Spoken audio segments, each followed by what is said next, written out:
Ja, hallo. Vi bliver lige lidt forsinket med det her, for vi mangler lige en af de 3 oplægsholdere på scenen. Vi håber, hun dukker op.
Ja, er der lyd på vej?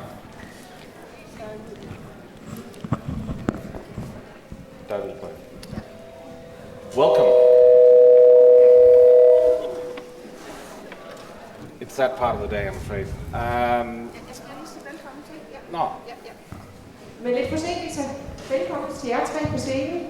Niels Lillelund, som vil tale med sig og Romy Hausmann i deres bøger. Værsgo. Welcome, Romy Hausmann, Sarah Engel. Nice to be here. We should have been one more, but CJ2 couldn't be here, so she cancelled participating altogether. But now we're here. And we're here to talk about your books. Dear Child, we're speaking English, I suppose that's okay for everyone. Yeah, wonderful. And the Chinese twin.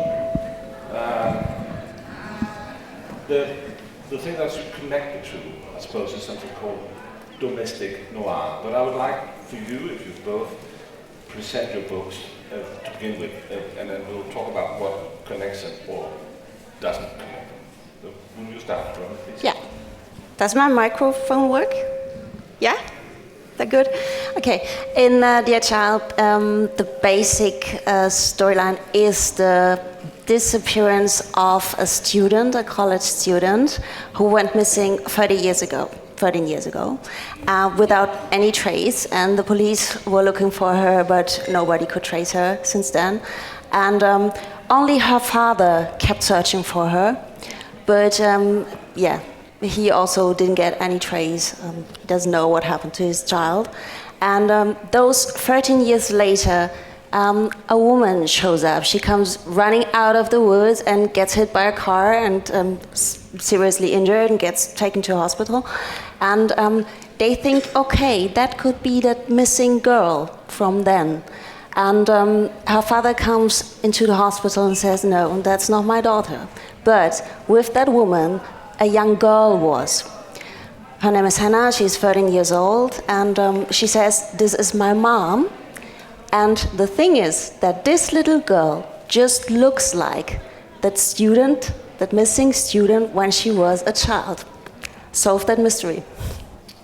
So that's a mystery, yeah. And then it just goes on, and it's very difficult because it actually just gets solved at the very end, so it's like a classic crime story as such.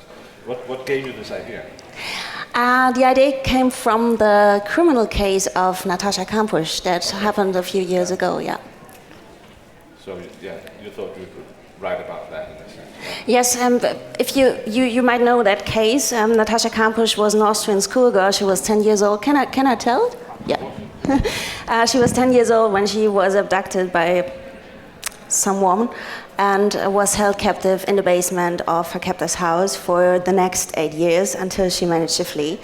And when I remember seeing her on TV, on her first interview, on German television, and yes, I was so impressed by this strong, educated woman. And it turned out that in the basement, in her small room in the basement of her captor's house, she read a lot of books and educated herself. Okay. And she was so reflective, and this impressed me a lot. And the character of Hannah, the little 13-year-old girl, is quite leaned on that person of Natasha Kampusch. Okay. Sarah, please tell us about the Chinese twin. Yeah, the story takes place in a small provincial town in Jutland. And we meet Eva, who is married to Sten, and they have just gone through a terrible personal tragedy since they have lost a child. So they're both in shock and in crisis, and Eva is having difficulties sleep, and she forgets to eat, and she's sort of losing track with reality. And it's even worse with Sten, because his body has reacted in a way that he's totally paralyzed. He's just lying in bed and cannot move. So Eva has to take care of him. So the story begins really bad, and then it gets even worse because in the beginning of the story, the police ring the doorbell and they tell them that there has been a robbery at the local cemetery, and it's Sten's father. He has been removed from his grave. And the only trace is that there has been painted some Chinese symbols on the gravestone. Yeah. And the police, they don't know what has happened, so Eva decides to investigate on her own, trying to figure out what is going on. Yeah, and we get already in the beginning of the novel, we get the sense that there's a Chinese backstory of some sort. So we know that there's something behind this. Yeah. Yeah. What gave you this idea? Well, I actually got the idea while I was working at my previous thriller, which is called You and I Forever, and it's about, a bit like Natasha Campus, I guess, about a girl who has been locked, and it's her own mother who locks her inside because she's afraid of losing her little girl, because she's growing up, she's becoming a young woman, separating herself, and so the mother locks her inside. And that was a real case from Russia. I got the inspiration.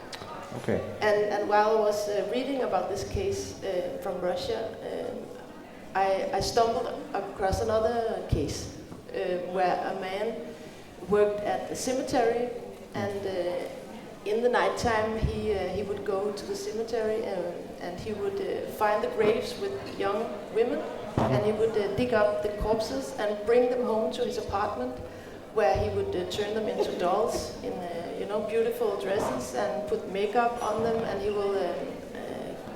he held parties for them, birthday parties. Yes, nice guy. Yeah, and, it takes all thoughts, doesn't it? So when I read about that case, I just couldn't forget it again. I thought it was so extremely creepy, but also a bit fascinating. I tried to understand what on earth was his thing, what was the logic, and the story grew from that case. The thing that connects the two books, of course, is that they are essentially about children and the mean things that can happen also to children, I suppose. What is scary really? Today we have at Netflix in Denmark anyway, we have a series called The Chestnut Man, and it's about a killer who leaves little chestnut figures everywhere.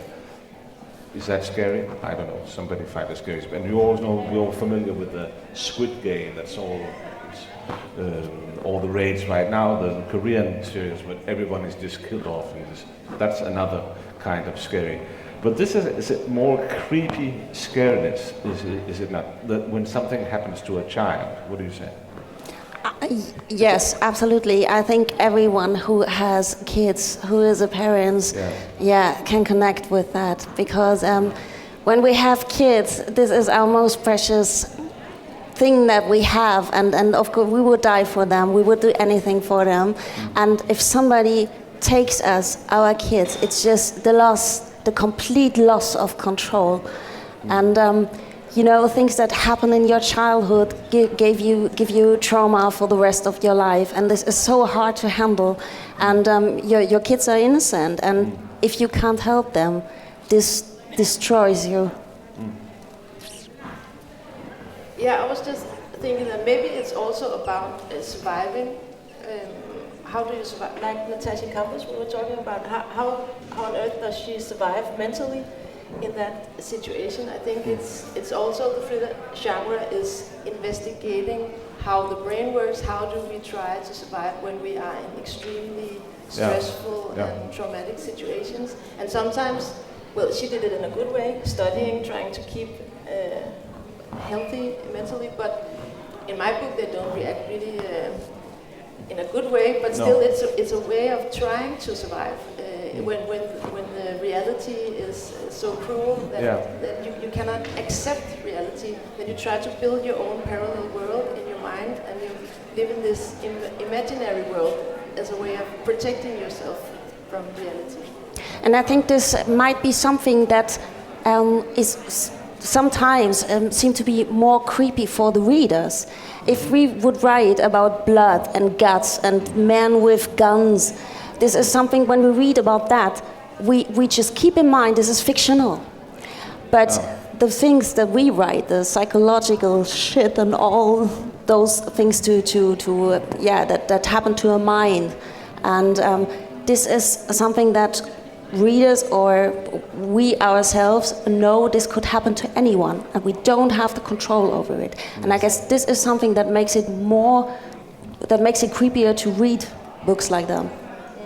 Yeah, I suppose it's when you see something in television, now this man has been arrested for raping his daughters, during 7 years and whatnot.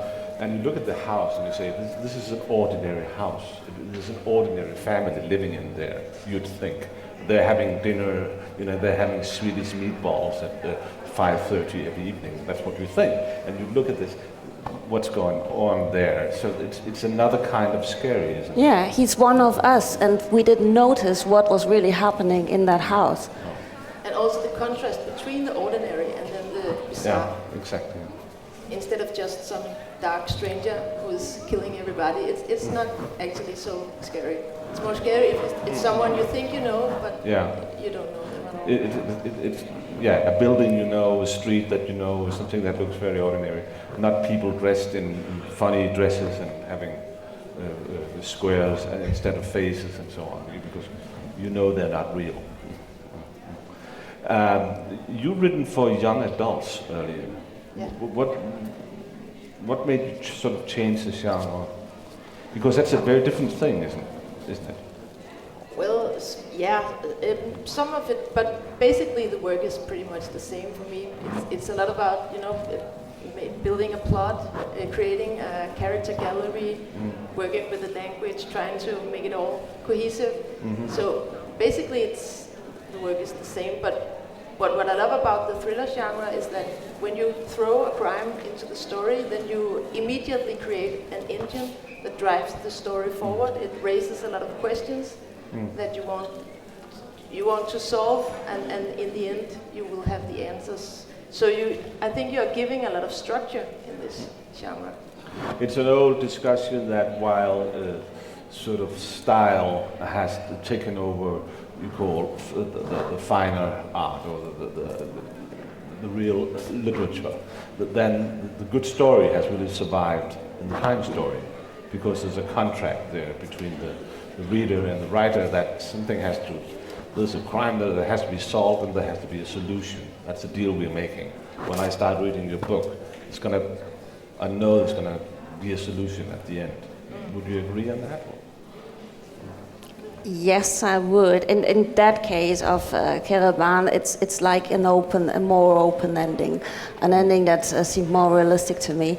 But yes, we have the problem, and we somehow have to lead the reader towards a solution. Yeah. When you write about children, do you see yourself as parents, or do you try to sort of look at the story from the child's perspective? Sarah? Well, in that story, there's only one dead baby. So was it me or you? Okay. One dead baby. Everybody's awake now. One dead baby, one to go. One dead baby. So I'm not really trying trying to imagine that I am the dead baby, but yeah, of course, it's more like the parent's role in that case. Yeah. And the reason I took this theme was that I have a character that's doing really bizarre and extreme things, and I was wondering what could push one person to the edge and doing stuff like that, and I was asking myself what would be the worst thing that could happen, and my answer immediately was losing a child. Yeah. So that's the reason I even took this theme into the book, is that I really wanted to freak my characters out so they could do extreme things. Yeah. But that's really what you said also. Losing a child is sort of a ground fear in everyone. I mean, there's really nothing worse than that, is there? Yeah. But you came from East Germany, correct? You were born. I was born in East Germany. Yeah. Did that have any significance for you when this is your first novel? This is my first thriller, not my first novel, my first thriller, yeah. And I think that we just had a discussion about regional stuff. And the question was if my background, my historical background influences that story. I would say it's about, being trapped. This is some isolation, being trapped. The family that lives in that small, isolated hut in the woods in that story have special rules. They can't leave the hut. They don't know the outside world. This is something, a feeling like being trapped is something that I have taken from my childhood, from living in the GDR, and transferred it into the book, absolutely. You felt trapped as well? We were trapped, yeah. You were. Yeah. I know you were trapped, but that's not the same as you actually felt it, or how you felt it, of course, now. I mean, I'm writing from the perspective of a 13-year-old girl who doesn't know the outside world, who can go where she wants to go. She just lives in that hut. She was born in that hut. And this is something from that child's perspective. I tried to, take the memory from my feelings, how I felt as a child. And I gave that memory to that girl in certain ways, Okay. Because in a sense, as you was touching on this also, one of the most scary things about the human beings, all of us, is our ability to adapt. You know, even in Auschwitz, there was an everyday. Yeah. And we read about it and we say, how can this be? But people adapt to the most horrific things, don't they? And is that something that... We have to do that in order to survive, You adapt or you die. It's just two possibilities, two ways to go. You have to elaborate on the Chinese signs. How did they come into the story? Well, they come into the story because I have this one story thread with the Eva and Steve, and then there's the other one beginning with two children that are getting married. Okay, yeah. And the one child is dead. Yeah. And that's an old Chinese tradition, and I stumbled across it while I was Googling, rituals with death around the world. Okay. So that's the reason they're even Chinese. That's because I wanted to use this ritual. It's called a ghost wedding. A ghost wedding. Yeah. Yeah. Could you? You say one child is dead. It's a ghost wedding, so you're not really marrying anyone, no? You're marrying a dead person. You're marrying a dead person. Yeah. That's pretty scary too, isn't it? It's extremely scary, yeah. Yeah. But the reason this tradition exists is that they believe that if, especially a girl, is not married when she dies, then her soul will forever, be trapped and haunt the family, and will be. So in order to give her peace in the afterlife, then they will marry her to a groom. Okay. That is alive.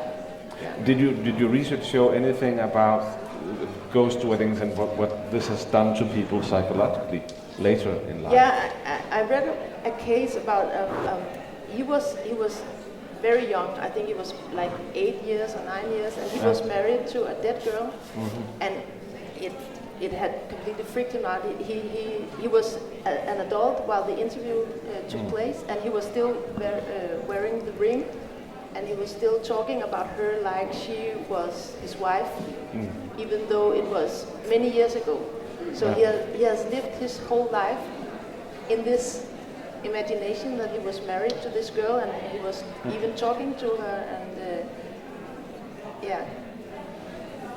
It's sort of an even stranger version than, if people have a child is dead and they keep the child in the kid's room just like it was, or even if the child was never born, you can see parents doing that, sort of making artificial life. It's sort of the same thing that goes on here. Did you also do a lot of research about who does this, who takes the children away, or did you just go on, start writing? No, I'm working. When I wrote that book, I was working together with a trauma specialist. And I really asked her, okay, is that and that behavior, could it be real? What's your experience with cases that go into that direction? So this was my part of research, but except from the Natasha Campos case, there is no real connection to other cases or traditions. Yeah. Did you have any reactions from your readers? I suppose that the author of Squid Game didn't have many readers or people, viewers, calling him in saying, "Oh, this has happened to me," or "This is just like something happened to my husband," because it's far out. But these stories, your stories, have you reader contact telling you, "Oh, it feels creepy, and this is why"? It touches something.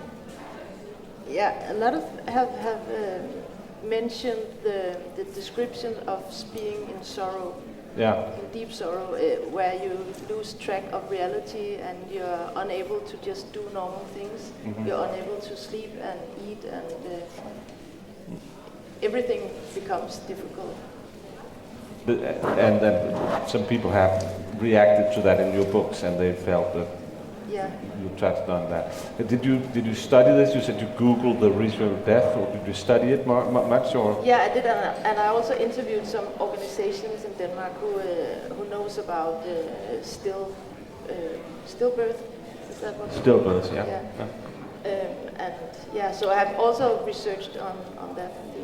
Yeah, and then stillbirth, this is what I'm talking about. You know, if you have everything arranged and you have the crib and whatnot, and you painted the rooms in special colors, and then there's no baby.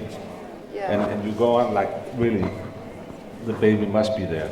Yeah. So. And actually, in Denmark, it's a normal part of the process that you bring the dead baby with you home from the hospital. You take it home, and you can have it like a day and a night at home, and then you have to bring it back to the hospital. That's a normal part of the procedure, and the process of grieving. And I read about a father who had this baby with him home, and he was like putting it in this jogger. In Copenhagen, running around the lakes with this baby, and then he came home with it, and he was like, "Oh, I have to bring it back tomorrow, but maybe I could also put it in the freezer, that I don't have to bring it back." It was just, and he was a total normal person, but the thought just appears in his mind, and of course he didn't do it, but he just told that he just couldn't bear that he had to give back the baby to the hospital, so he was just thinking, how can I avoid that? Maybe I could just put it in the freezer, and then tomorrow we can run again with the jogger. That's a really tragic story, isn't it? And it's also creepy to think of. You mean, you walk around the lakes in Copenhagen, and there's a guy with a dead baby in his throat. Yeah. But this happened. That was a real story. Yeah. Did you get many reactions from readers on your very scary story, I suppose? I did, and it was exactly that. People came and said, this was one of the hardest reads I've ever had. And I go, why? Because there's not many dead people, there's not so much blood, it's not physical violence, a lot of physical violence. And I go, okay, why is that? And it's just a point, okay, this is this psychological thing, and all those things that people do to one another. It's ordinary people that are the persons in that book. You have to understand them all. They all have their reasons, and you can't get away from that. Even the villain who's very and enthusiastic to keep his own vision of a perfect family life. You have to understand him. You don't.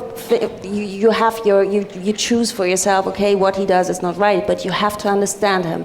And I think this is what makes the book very uncomfortable to read. That you can't take yourself away from that, and you have to think, okay, maybe I could turn like this also. He's not that scary monster that you can see from the outside with scars on his face. He's just a normal guy, and this is what I get from my readers as a feedback. It's very uncomfortable to read because it's so, it's that kind of ordinary nightmare that could happen to every one of us. That sounds like a scary journey all in itself. Do you also do that, try to understand? I mean, at least, maybe a guy strolling around with a dead baby, I don't know, in itself difficult to understand, but at least do you try? Yeah, I do. Yeah. I guess I've always done that. Before I became an author, I worked at a psychiatric hospital for several years, and that I always tried to understand, even when people were completely psychotic, doing stuff that was very difficult to understand. I always tried to understand what was behind, and very often I found out that there really was some logic There was some logic. Yeah, okay, behind yeah. you. Sometimes you really had to dig a lot, but Yeah. but there was a logic, and often that was also the key to helping people. If you could really understand why they were doing what they did. For instance, we had this patient that he thought he was an animal, Okay. so he was like crawling, and he was eating. He just had a ball on the floor that he was eating from, and he often ran away, and then he would go to the zoo, and several times he managed to hide himself.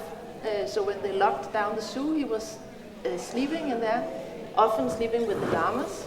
Okay. That was his favorite spot in there.